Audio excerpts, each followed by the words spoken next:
ተስፋ ያለው ሰው ነው በሥላሴ እንዳመነ ማረጋገጥ የሚችለው። ስለዚህ ወልድ ተስፋ ይባላል። ለምንድን ነው ከሦስቱ ተስፋ የሚለውን ወልድ የወሰደው? ለምንድን ነው? የነቢያት የተስፋቸውን ፍጻሜ የፈጸመው ማን ስለሆነ ነው? በተለየ አካሉ ተገልጦ ሥጋ ለብሶ የመጣ እሱ ስለሆነ ተስፋ ለወልድ ተሰጥቶ ይተረጎማል እንጂ አብ ተስፋ አይደለም ማለት አይደለም። ሁሉም በሁሉ አሉበት። በአብ እምነትነት ማን አለበት? ወልድ መንፈስ ቅዱስ። በወልድ ተስፋነት ማን አለበት? አብ መንፈስ ቅዱስ። በመንፈስ ቅዱስ ፍቅርነት ማን አሉበት? አብ ወልድ፣ ሁሉም አሉበት። ግን ተስፋ ለወልድ ተሰጥቶ የሚነገርበት ምክንያት የነቢያትን ቀጠሮ የመዳን ተስፋ የፈጸመው እሱ ስለሆነ ነው። በሥጋ ተገልጦ ሞቶ ተሰቅሎ አስታርቆ ትንቢተ ነቢያትን የፈጸመ የማዕዘኑ ራስ ሆኖ የታየ እሱ ስለሆነ በተለየ አካሉ ሥጋ መልበሱንና ትንቢተ ነቢያትን መፈጸሙን በኋላም ታይቶ ተገልጦ ዋጋ በክበበ ትስብእት ተገልጦ የሚያስረክብ እሱ ስለሆነ ነው። ከዚያ የተነሳ ተስፋ በወልድ ይመሰላል። ወይም ተስፋ ማለት ወልድ ነው እና እግዚአብሔርን ተስፋ ማድረግ ቅዱስ ዳዊትም ተስፋችን እግዚአብሔር እንደሆነ ነግሮናል። መዝሙር 26 ቁጥር 14 ላይ ምንድን ነው የሚለው? ተአገሶ ለእግዚአብሔር ወቀብ ፍኖቶ ወተሰፎ ለእግዚአብሔር፣ እግዚአብሔርን ተስፋ አድርግ። ወተአገሶ ታገሰው፣ በርታ፣ ልብህ ይጽና ይላል። እግዚአብሔርን ተስፋ አድርግ።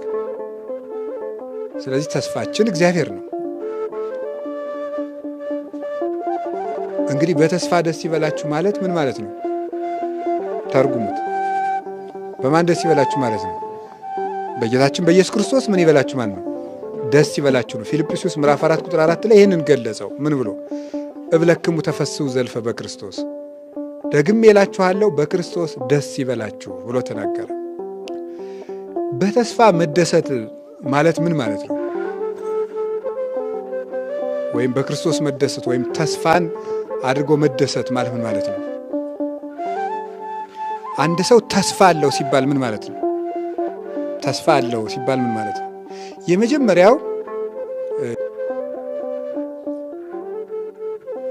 ሁሉን በሚችል በእግዚአብሔር እጅ ውስጥ እንዳሉ ማመን ማለት ነው። እግዚአብሔርን ተስፋ ማድረግ ማለት እሱ ነው። ተስፋ አንድ ሰው ተስፋ አለው ማለት ምን ማለት ነው? ሁሉን በሚችል በእግዚአብሔር እጅ ውስጥ አለሁ ብሎ ማመን ነው።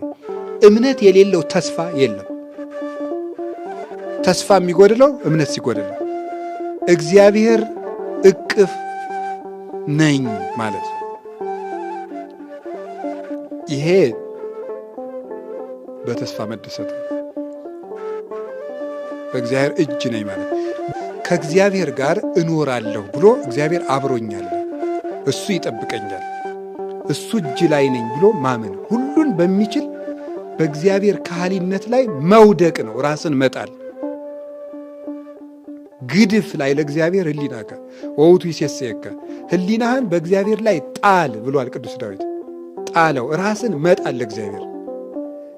ለእግዚአብሔር ፈጽሞ አሳልፎ መስጠት ራስን፣ እሱ ነው ተስፋ ማለት። በእግዚአብሔር ጥበቃ ውስጥ መሆን። አንድ እግዚአብሔር የሰጠን ቃል ኪዳን ምንድን ነው? ሁልጊዜ አብሬያችሁ እሆናለሁ ነው። ይህን ሁልጊዜ መርሳት የለብንም። አብሬያችሁ እሆናለሁ፣ እኔ ከእናንተ ጋር ነኝ የሚለው እግዚአብሔር የሰጠን ዋስትና ነው። በዚህ ሁልጊዜ እርግጠኛ መሆን፣ እኔ ከእናንተ ጋር ነኝ የሚለው እግዚአብሔር ከእኔ ጋር ነው ብሎ ማመን ተስፋ ማለት እሱ ነው። እግዚአብሔር ከአባቶች ጋር ብቻ ሳይሆን ከእኛም ጋር እንዳለ ማመን ነው። እግዚአብሔር ከአባቶች ጋር ብቻ ሳይሆን ከማን ጋር እንደሆነ ከእኛም ጋር የሚኖር ነው እግዚአብሔር። መጽሐፈ ኢያሱ ምዕራፍ 1 ቁጥር 5 ላይ እንዲህ ብሎ ይናገራል። ኢትፍራህ በከመ ሀሎኩ ምስለ ሙሴ ከማሁ እሄሉ ምስሌከ ወኢያሃድገከ፣ ከሙሴ ጋር እንደነበርኩ ካንተ ጋር እኖራለሁ፣ አትፍራ፣ በመከራም አልጥልህም ማለት እግዚአብሔር ለሙሴ ነበር እንጂ እኔማ እንዳይል ከሙሴ ጋር እንደነበርኩ በዚያው መጠን ካንተ ጋር እኖራለሁ አለ። እግዚአብሔር ከአባቶች ጋር እንደነበረው ከእኛ ጋር ይኖራል። ከትልልቆች ጋር እንደነበረው ከትንንሾች ጋር ይኖራል። እግዚአብሔር ከኛ ጋር ለመሆን ከኛ መስፈርት ፈልጎ አይደለም ከኛ ጋር የሚሆን። ፍጥረቶቹ በመሆናችን አብሮን አለ። ሰው በመሆናችን አብሮን አለ። ክርስቲያን በመሆናችን አብሮን አለ።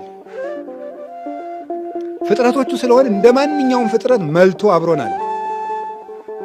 ሰው ስለሆን በአርአያው በአምሳሉ ስለፈጠረን በልዩነት ከኛ ጋር አለ። ክርስቲያኖች ስለሆን ደግሞ ተዋህዶን አብሮን አለ።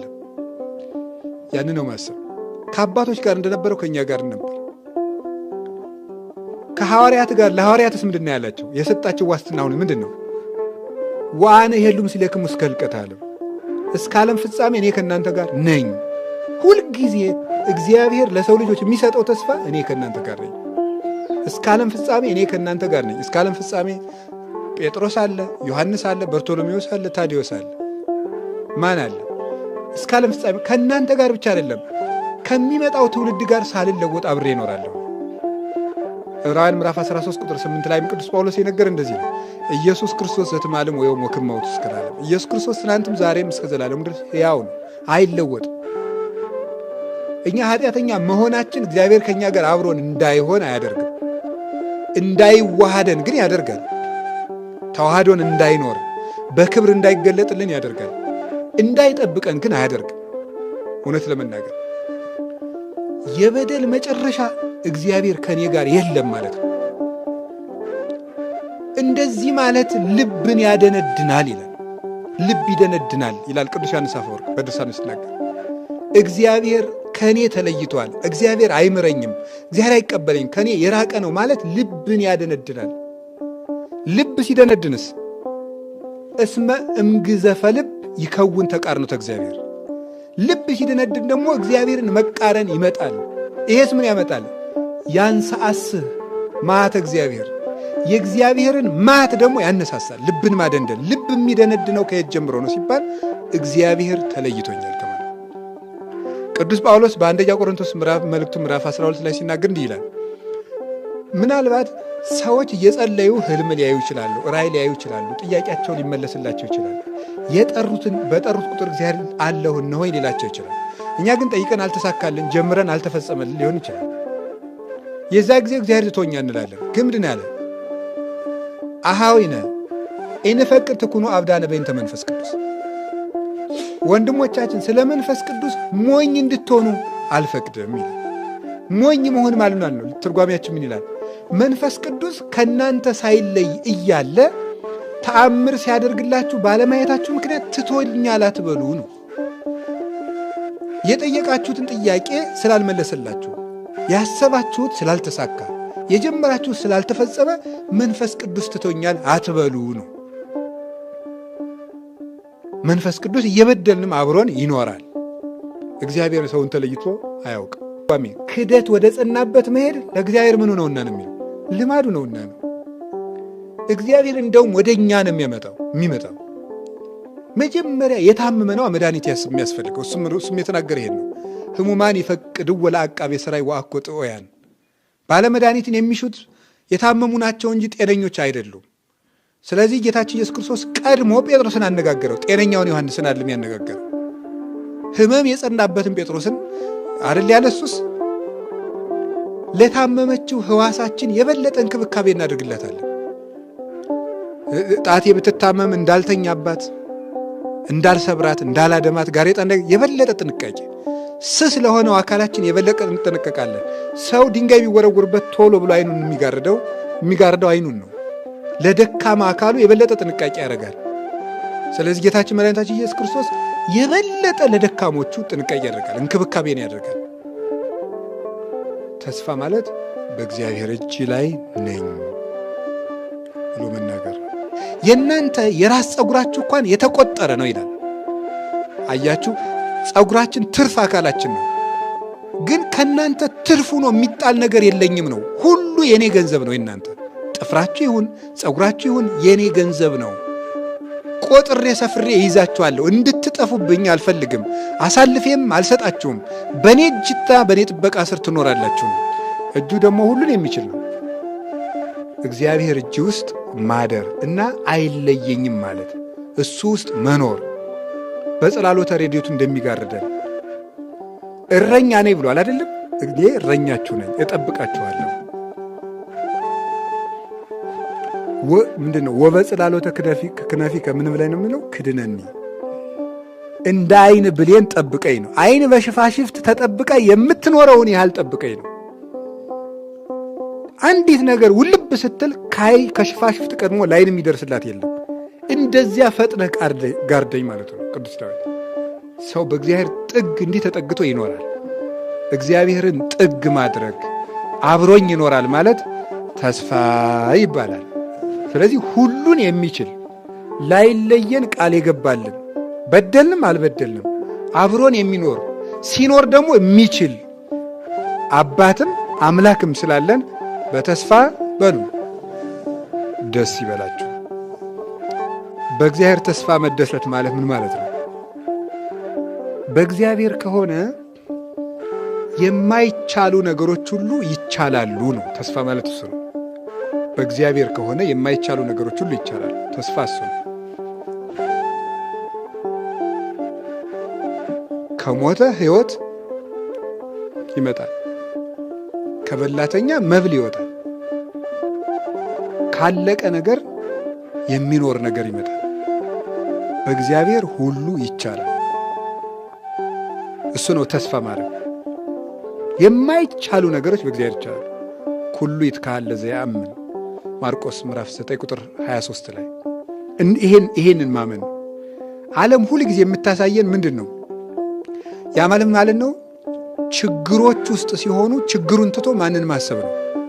እግዚአብሔር ማሰብ። ይሄ ነገር ያለቀ ነው የሚል ነገር ስናይ ለእግዚአብሔር እኮ ይቻላል ብሎ መታመን ተስፋ ይባላል። ዘይትካሀል በኀበ ሰብእ ይትካሀል በኀበ እግዚአብሔር። በሰው ዘንድ የማይቻል በእግዚአብሔር ይቻላል ብሎ ማመን ነው።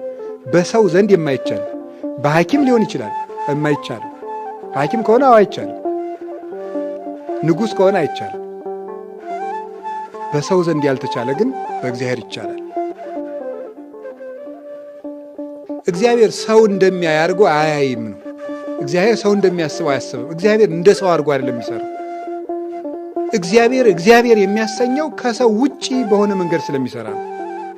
እኛ ከምናውቀው ኃይል በላይ ይሰራል እግዚአብሔር። ይህን የሚያደርግ እሱ ነው። በዚህ መታመን የማይቻሉ ነገሮች በእግዚአብሔር ይቻላል። ችግሮቻችን ውስጥ ሆነን እግዚአብሔርን ተስፋ ማድረግ ነው በተስፋ መደሰት ማለት። ዛሬ ነው አይደለም እንደ እግዚአብሔር። አሁን እግዚአብሔርን መከራ ውስጥ ሆነን ተስፋ እናደርገዋለን ማለት የሆነ ችግር ውስጥ ሆነን መቼም ችግሩን ያሳልፈዋል ብለን ነው አይደል ተስፋ የምናደርገው? አይደለም። እዚያው መከራው ውስጥ ሆነን ራሱ ማን አብሮን አለ ነው? እግዚአብሔር አለ ነው። 3 ደቂቅን ከእሳት ያወጣቸዋል ተብሎ አይደለም ተስፋ ማድረግ ማለት። እሳቱ ውስጥ ራሱ ማን አለ ነው? እግዚአብሔር አለ። ዳንኤልን ከአንበሳው ጉድጓድ ያወጣዋል ማለት አይደለም ተስፋ ማለት። አንበሳው ውስጥ ራሱ ማን ጋር ነው ያለው ነው? እግዚአብሔር ውስጥ ነው ያለው። ዮናስን ከአሳ አንበሪ ሆድ ውስጥ ያወጣዋል ማለት አይደለም ተስፋ። አሳ አንበሪው ሆድ ውስጥ ራሱ ማን አለ ነው አብሮት። እንዳይቆረጥመው የሚያደርገው ማን ነው? እግዚአብሔር ነው። እስከሚወጣም እንዳይቆረጥመው ያደረገው እግዚአብሔር ነው። እግዚአብሔር ችግሮቻችን ማሳለፉ ሳይሆን ችግሮቻችን ውስጥም እንድንቆይ የሚያደርገን እግዚአብሔር ነው። ያለ እግዚአብሔር እነዚያ ችግሮች ውስጥ መቆየት አንችልም ነበረ። አንድ ቀንም 1 ደቂቃ መቆየት አንችልም። እግዚአብሔር በችግሮቻችን ለዚህ ነው ካንተ ጥላ ተጠግተን በጠላቶቻችን መሃል በሰላም እንኖራለን የሚለው ኤርምያስ ተረፈ ኤርምያስ ምዕራፍ 4 ላይ ሲናገር እና እግዚአብሔር ጥላ ነው የሚባለው እዚያው ውስጥ ቦታ ማስለቀቅ ሳያስፈልገው እሳቱን ጠል ያደርገዋል፣ እሾሁን ምቹ ስፍራ ያደርገዋል። እግዚአብሔር ቦታ መለወጥ አያስፈልገውም። እዚያው ውስጥ ሰላም መስጠት ይቻለዋል። እግዚአብሔር ሙሴን ለማሳደግ ሙሴን በደመና ጭኖ እስራኤል መውሰድ አይጠበቅበትም። የጠላቱን ቤተ መንግሥት መኖሪያ ማድረግ ነው እግዚአብሔር የሚችለው ሳይጠበቅበት እዚያው ውስጥ። ስለዚህ እግዚአብሔርን ተስፋ ማድረግ ማለት በቃ ያሳልፍልኛል እግዚአብሔር። አንድ ቀን ማለፉ አይቀርም ሳይሆን አሁን ራሱ ማን ውስጥ ነኝ ነው። እስኪ ተናገሩ ሁላችሁ። አሁንም እግዚአብሔር ውስጥ ነኝ ብሎ ማሰብ የሚገባል። እግዚአብሔር በቃ ቆይቶ ሲመጣ ነው እኛ ተመስገን እግዚአብሔር እንደው አሳልፈልኝ። መጀመሪያስ ማን ነው ሲያደርግልን የቆየ? እውነት ለመናገር እኛ እኮ የሚመስለን ችግሮችን እኛ አልፈን ዋላ እግዚአብሔር ያሳልፈልን የሚመስለው። መጀመሪያ ብቻችን እንደው ስንጣጣር ቆየን፣ እግዚአብሔር መጨረሻ ላይ መጥቶ ሳብ አረገን ነው። እዛ አይደለም። መጀመሪያም እግዚአብሔር እቅፍ ውስጥ ነበር። ያንን ነው ማሰብ። እግዚአብሔር ተስፋችን እሱ ነው። ፈተናዎቻችንን በጎ ዕድል አድርጎ ይለውጣቸዋል። በተስፋ መደሰት ማለት እሱ ነው። ችግሮች ሲመጡ አይ መከራዬ ከማለት ይልቅ እዚህ ውስጥ እግዚአብሔር የሚያመጣው ደስታ አለ ብሎ መቀበል፣ በዚያ መደሰት ነው። መከራውን እንደ በጎ ዕድል። ለምንድነው መከራን አባቶቻችን የሚወዱት? መከራው በጎ ዕድል ስለሆነ ነው። በጎ ዕድል አድርጎ ነው የሚወስድላቸው። በሽታ ይሰጥና በበሽታው ምን ያደርገናል? በረከት ይሰጠናል። አይሰጥም? ይሰጣል። ይሰጣል? አይሰጥም? ቅዱስ ጳውሎስ ውጋት ነበረበት። በውጋቱ ውስጥ ምን ሰጥቶታል? ጸጋ ሰጥቶታል። የሚያስጨንቀውን የራስ ምታትና ውጋት የጸጋ መቀበያ አድርጎታል።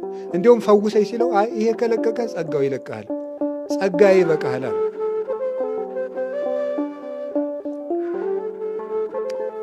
እግዚአብሔር የምናነክስበት ነገርም ካመጣ እዚያው ውስጥ ደግሞ ምን ይሰጠናል? በረከት ነው። እግዚአብሔር ወገኖች እንደው ዓለም ከምትሰጠን እግር እግዚአብሔር የሰጠን አንካሳነት አይሻልም? ይሻላል። አዎ እግዚአብሔር ብዙ ጸጋን ለመስጠት ብሎ ነፍስን ምን ያደርጋታል? ወደ ብዙ ጸዋታው መከራ እንድትገባ ያደርጋታል እና ወደ መከራ ይለውጣል። ውርደቶቻችንን ወደ ክብር መለወጥ ያውቅበታል። የምሬን ነው የምነግራችሁ። ወደ ክብር ይለውጣቸዋል። እንደ በጎ ዕድል እዩዋቸው። እቤት ቁጭ ብለን እግዚአብሔርን ካላወቅን ተሰደን እንድናውቅ ያደርጋል እግዚአብሔር። ሁሉንም ለበጎ ነው የሚያደርጋቸው የሚባለው ለዚህ ነው። እና መከራ ሲመጣ ደስ ብሎ እግዚአብሔር ይመስገንና ቅዱስ ዳዊት ምንድን ነው ያለው? እምንዳቤ አርሃ በሊተ ከመከራ የተነሳ ምን አለልኝ ነው ያለው? አስፍቶ ሰጠኝ፣ አሰፋልኝ ብሎ ተናግሯል።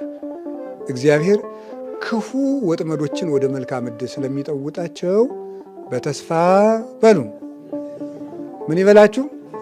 ደስ ይበላችሁ። እማይረባ ማንነታችን ወደ ትልቅነት ስለሚለውጥልን እግዚአብሔር ደስ የሚለን ተስፋ ይሄ ነው።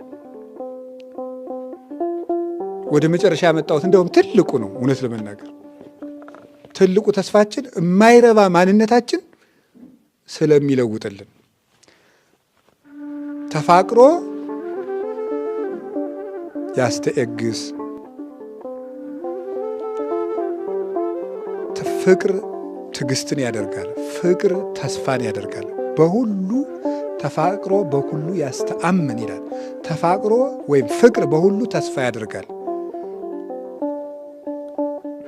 ሁለተኛ ቆሮንቶስ ምዕራፍ 13 ቁጥር 7 ላይ ሲናገር ፍቅር በሁሉ ምን ያደርጋል የሚለው ተስፋ ያደርጋል። ፍቅር በሁሉ ተስፋ ያደርጋል። እንዳትረሱ።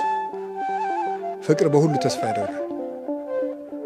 ፍቅር በሁሉ ተስፋ ያደርጋል ማለት ምን ማለት ይመስላችኋል? የማይረቡ ሰዎችንን ተብሎ በቃ ገሌ ተመልሶ አይረባም። እንግዲህ አየነው፣ እንግዲህ እንደው ገሌን አየነው የሚባል ሰው ተመልሶ ትልቅ ሰው ይሆናል። በማን ንገሩኝ እንጂ በእግዚአብሔር ይሆናል። በእግዚአብሔር ትልቅ ሰው ይሆናል።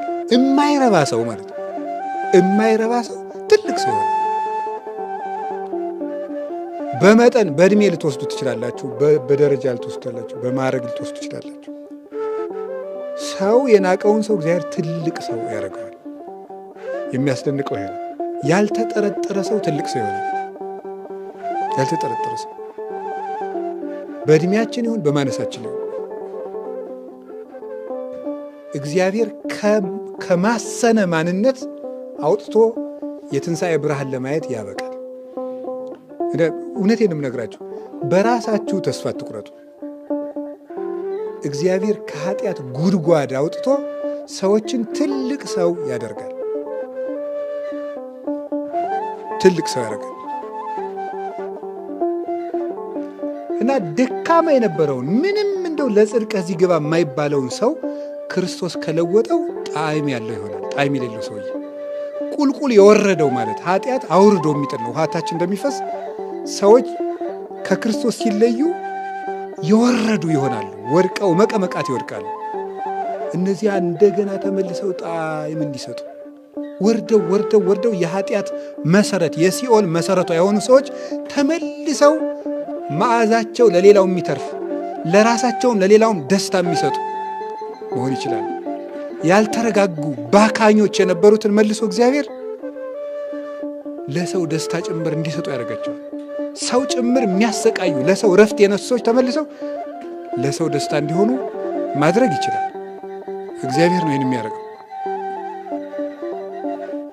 የኃጢአት ጥልቅ ውስጥ ሆኖ በዚያ ላይ ድንቁርና ተጨምሮባቸው ገጸ ነፍሳቸው ለእግዚአብሔር የማይታይ ፍጹም ጥቁር ጨለማ የሆኑና ሲኦል የሆኑ ሰዎች ራሱ እግዚአብሔር ውሃው ይሰብሰብ ብሎ በሰበሰበው ጊዜ ለእግዚአብሔር የሚታዩ መልካም ምድር ሆነው ይወጣሉ።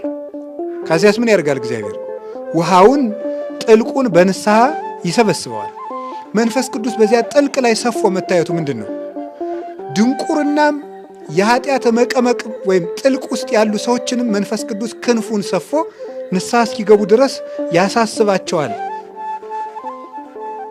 በቅዱስ ረድኤቱ ይጎበኛቸዋል፣ ያመውቃቸዋል፣ ያሟሙቃቸዋል። ንስሐ እንዲገቡ ያስለቅሳቸዋል፣ ይገፋፋቸዋል። ሞት ትዝ እንዲላቸው ያደርጋቸዋል። ፍርድ ትዝ እንዲላቸው ያደርጋቸዋል። የእግዚአብሔርን ፍቅር አሳስቦ እንዲያለቅሱ ያደርጋቸዋል። ድንገት ያነቃቸዋል። ድንገት ሌሊት ይቀሰቅሳቸዋል። መንፈስ ቅዱስ ምንጊዜም በጥልቁ ላይ ሰፎ ይኖራል። ማለት ጥልቅ ኃጢአት ባለባቸው ሰዎች ላይም መንፈስ ቅዱስ በረድኤቱ ንስሐ ይገቡ ዘንድ ሳይለያቸው ይኖራል። ከዚያ ውሃውን በንስሐ ይሰበስብላቸዋል። ከዚያስ ምን ያደርጋል? ምድር ምን ትበል ይላል? ታብቅል ይላል። እነዚህ ሰዎች እንዲያበቅሉ ወፍሬሁኒ ለመንፈስ ቅዱስ፣ የመንፈስ ቅዱስ ፍሬው ምንድን ነው ይላል? ይታወቃል። ምንድን ነው? ፍቅር፣ ሰላም፣ ሂሩት፣ ትዕግስት። ፍቅርን፣ ትዕግስትን፣ ሰላምን፣ አንድነትን፣ በጎነትን፣ ቸርነትን እንዲያፈሩ ያደርጋቸዋል። ኒ ሀቤ እንቲአየ ሰናይት ርግቤ እስመ አዕይንትኪ ዘርግብ ይላል። አዕይንትኪ ዘርግብ ማለት ምን ማለት ይመስላችኋል? ፍቹ አይኖችሽ እንደ ርግብ ነው ይላል። አይኖችሽ እንደ ርግብ ነው ማለት መንፈስ ቅዱስ በጥልቅ ኃጢአት ውስጥ ባለ ሰውነት ላይ ሰፎ ይኖርና ያንን ሰው ወደ ንስሐ ከመለሰው በኋላ መልሶ እንደማን እንዲያይ ያደርገዋል ማለት ነው። እንደ መንፈስ ቅዱስ እንዲያይ ያደርገዋል ማለት ነው። እንደ መንፈስ ቅዱስ እስራኤል ማለት ነጻሪ ከማምላኩ ካህሊ ከማምላኩ ማለት ነው ይላሉ አባቶቻችን። እንደ መንፈስ ቅዱስ አጥርቶ የሚያይ ያደርገዋል። ኃላፊያትን መጻያትን የሚያውቅ የሰማይና የምድር መጋረጃ ዘመንን ከማየት የማይከለክለው እግዚአብሔርን እያየ የሚደሰት ያደርገዋል። ይህ የንስሐ ኃይል ነው። እግዚአብሔር የማይረቡ ሰዎችን መልሶ እንዲረቡ አድርጓቸዋል። እኔ እና ከሁለት ነገር እንድንጠነቀቅ ነው። በተስፋ ደስ ይበላችሁ በሉ። አንደኛው በራሳችን ተስፋ ከመቁረጥ እንድንድን ነው። እውነት ለመናገር ማለት ሰይጣን በምድር ላይ የሚወደው ትልቁ ኃጢአት ተስፋ መቁረጥ ነው። ተስፋ የቆረጠ ሰው አይመለስልኝም ብሎ ስለሚያስብ፣ አይመለስም ወደ ጽድቅ ብሎ ስለሚያስብ። ሁለተኛው እኔ ማሳሰብ የፈለግኩት ምንድን ነው? በሰዎች ተስፋ እንዳንቆርጥ። እንዲሁ ገሌ አይረባም ማለት ማቆም አለብን። ሰማችሁኝ? ጠበቅነው አየነው እገሌ አይረባም አይባልም። ሰው አይረባም ያለውን ማን እንዲረባ ያደርገዋል? መቼ ሊያደርገው ይችላል?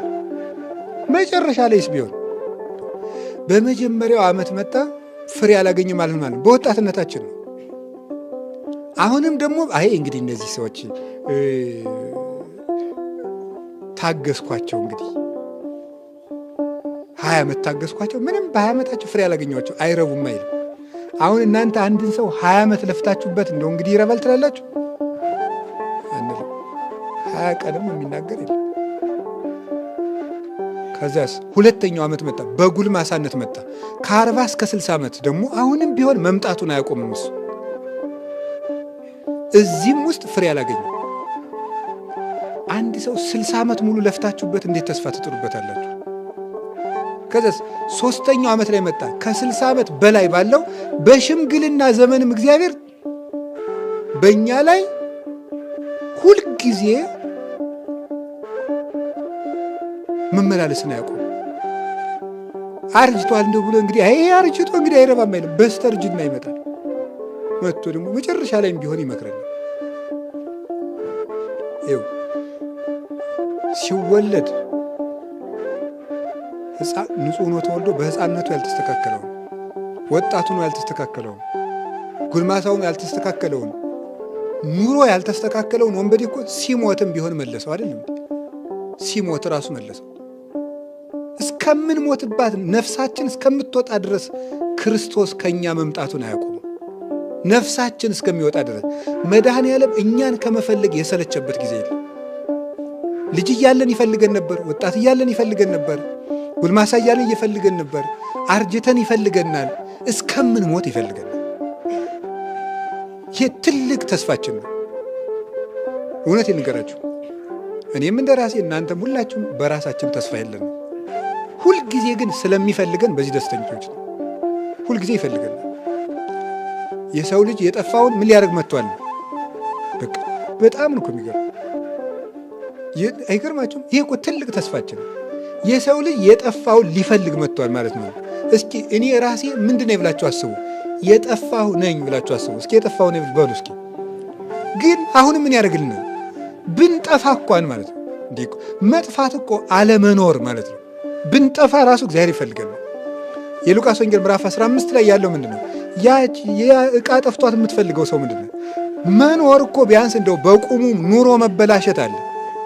መጥፋት እኮ አለመኖር ነው። ፈጽሞ እግዚአብሔራዊ መልካችን ጠፍቶ ሌላ ቁስ እስከምንሆን ድረስ ነው ማሰብ ያቆምን ሰዎች እስከምንሆን ድረስ። እስከዚያ እንኳን ብንወርድ እግዚአብሔር ይፈልገናል።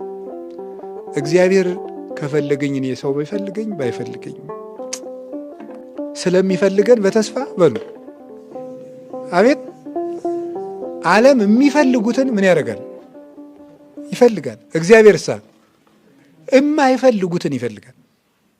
የማይፈልጉትን ጭምር ነው የፈለገው እኮ። ይህ ውስጥ ለሚቸነክሩ እጆች እኮ ነው አባ ስራይ ሎሙ እያለ የጸለየላቸው ለሚወጉት እጆች። እና በእግዚአብሔር ተፈላጊ ነኝ ማለት ሁልጊዜ ብርታት የሚሆን ጉልበት ነው። ተስፋ የምናደርገው ለምንድን ነው? መንግስቱን ስለሚያወርሰን ተስፋ እናደርገዋለን። ተስፋችን ያ ነው እንግዲህ የምንጠባበቀው። መንግስቱን ያወርሰናል።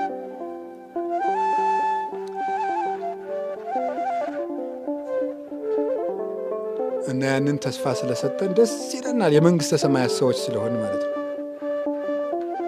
የመንግስተ ሰማያት እድል ስላለን ደስ ይለናል።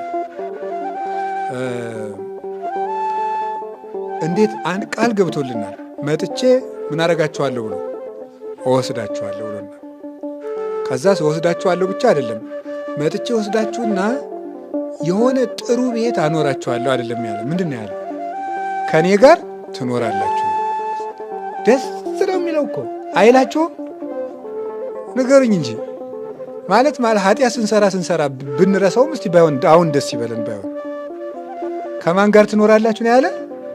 ከኔ ጋር። ይህ በጣም ነው ደስ የሚለው። እሱ ጋር የመኖር እድል እውነት ነው። ማየት እንኳን ድፍረት የሌለን ሰዎች እሱ ጋር የመኖር ይገርማል እኮ።